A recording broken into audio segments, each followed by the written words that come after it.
Canal Livre está de volta. Estamos hoje aqui com o ministro da Cultura, Roberto Freire. Sérgio Amaral, por favor, abre o bloco.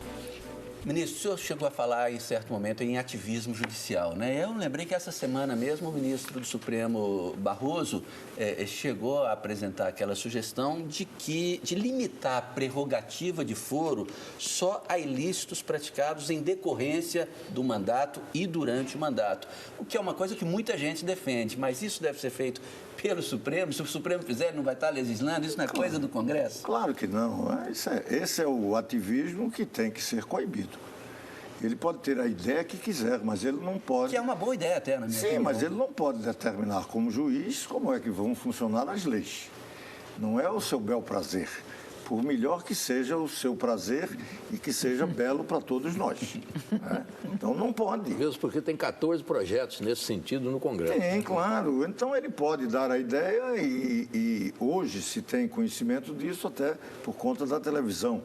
O juiz pode contribuir nas suas sentenças, inclusive indicando alguma das correções que devem ser feitas na lei, mas precisa entender que há um poder legislativo no país, que independente daqueles que estão lá, que você possa não gostar, mas é o poder legislativo da República. Mas as pessoas falam... E respeitar a República é fundamental para ter continuidade, inclusive o ministério dele no Supremo Tribunal Federal. Mas deixa eu contrariar aqui mais uma vez. Respeitar o decoro é obrigação também do poder legislativo. E isso não tem sido observado. Sim, mas de vez em quando, quando vai para o Conselho de Ética, muitas vezes é punido por falta de decoro. Nem sempre quando você interessa, quando você quer, mas isso existe. E de vez em quando funciona. Seria bom que funcionasse sempre. Olha, mas a gente pensava que tinha um governo que não fosse responsável nem corrupto. E foi.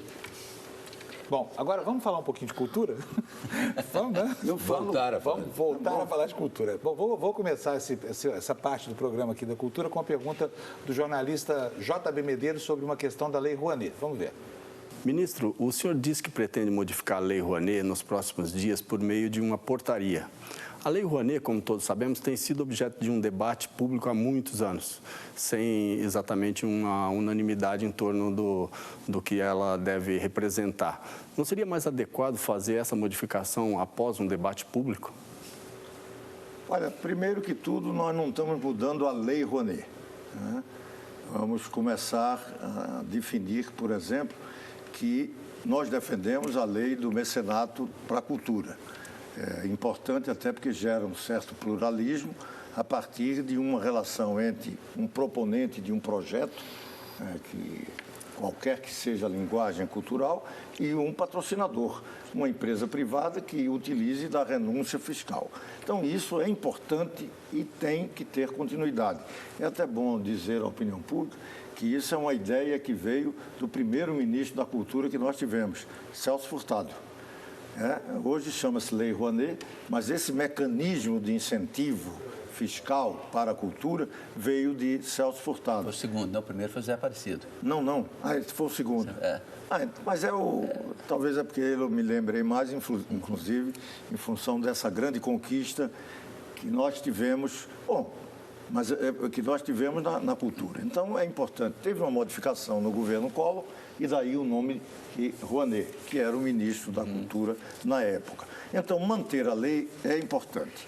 Se fôssemos discutir mudança na lei, nesse clima que o Brasil está vivendo, em que a lei Rouanet entra como se fosse algo que estivesse facilitando o desvio, a corrupção, a vagabundagem... E como é que o senhor enxerga, por exemplo, as falcatruas da banda Gaviões do Forró, essas festas corporativas de grandes escritórios de advocacia pagas com dinheiro do contribuinte? Vamos lá. Vamos lá.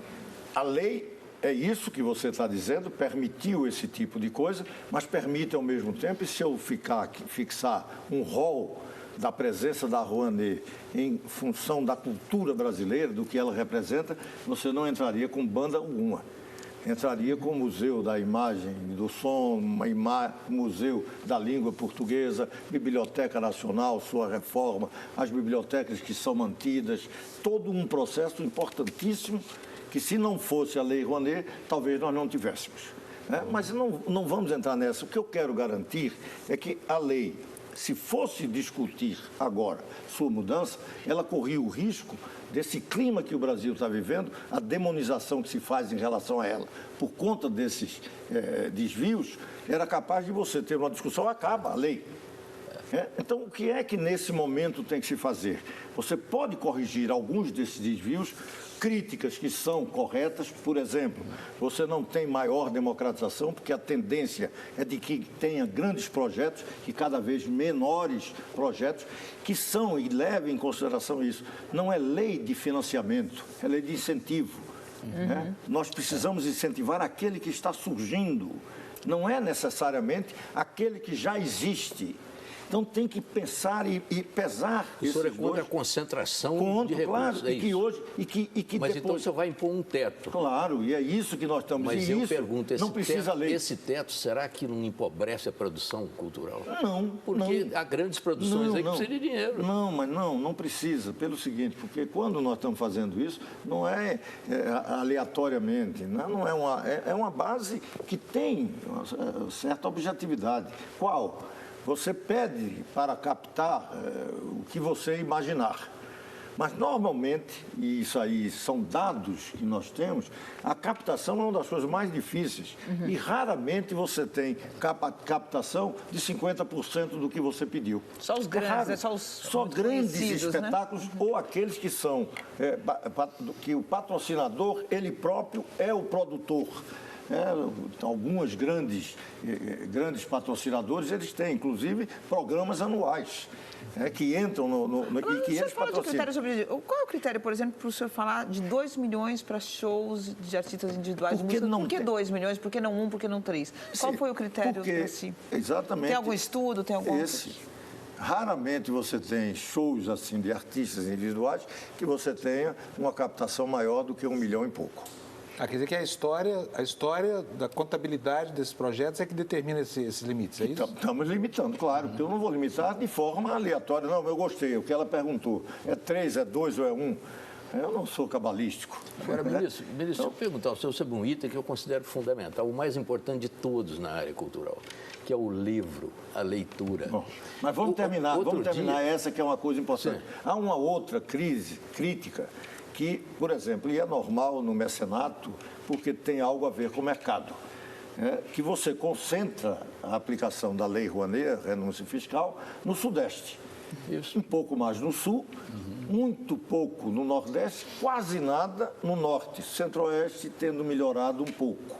Como é que nós vamos fazer numa lei de mecenato que não cabe a imposição? Eu não posso dizer aplique em tal lugar. Como é que nós vamos fazer? Até porque a compensação deveria ser pelo Fundo Nacional de Cultura, sim, que aí é um pouco discricionário do Ministério, de programas que são apresentados, projetos, mas que não são pela Lei Rouanet, é de patrocínio direto do Ministério. E aí pode-se fazer a compensação. Mas esse fundo é muito pouco. O orçamento do Ministério da Cultura caiu. 55 milhões para um ano, é muito pouco. Mas aí o que é que nós estamos fazendo? Esse teto é para, inclusive, ao mesmo tempo que democratiza, você limita também um número de projetos. Sim. E os proponentes também estão limitados em financiar até um número de projetos. Fora daquilo, se ele quiser aplicar mais, o que é que acontece? Ele vai ter que fazer, se quiser aplicar, porque maior renúncia além daquele limite, ele só pode se for nas regiões mais desassistidas.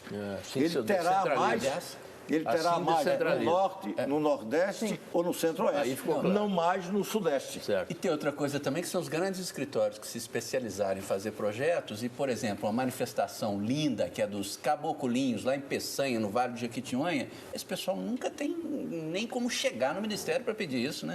Aí passa. Mas pode, né? Eu estou, inclusive, no Norte, por exemplo, eu estou concentrando no escritório de representação uma presença muito maior de servidores servidores que, inclusive, possam ajudar na formulação de projetos para a Lei Rouanet, com maior presença, porque isso é verdade.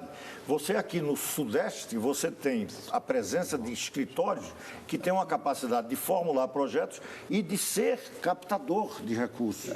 Então, nós não podemos mudar isso. Vamos tentar, vamos fazer. Tá certo. Agora eu queria falar do livro, não sei se fala agora ou no próximo bloco. Vamos falar no outro bloco. Fala agora. Vamos falar no próximo bloco, porque esse assunto é muito importante, a gente tem pouquíssimo tempo. Não vai dar tempo, então vou chamar o comercial aqui.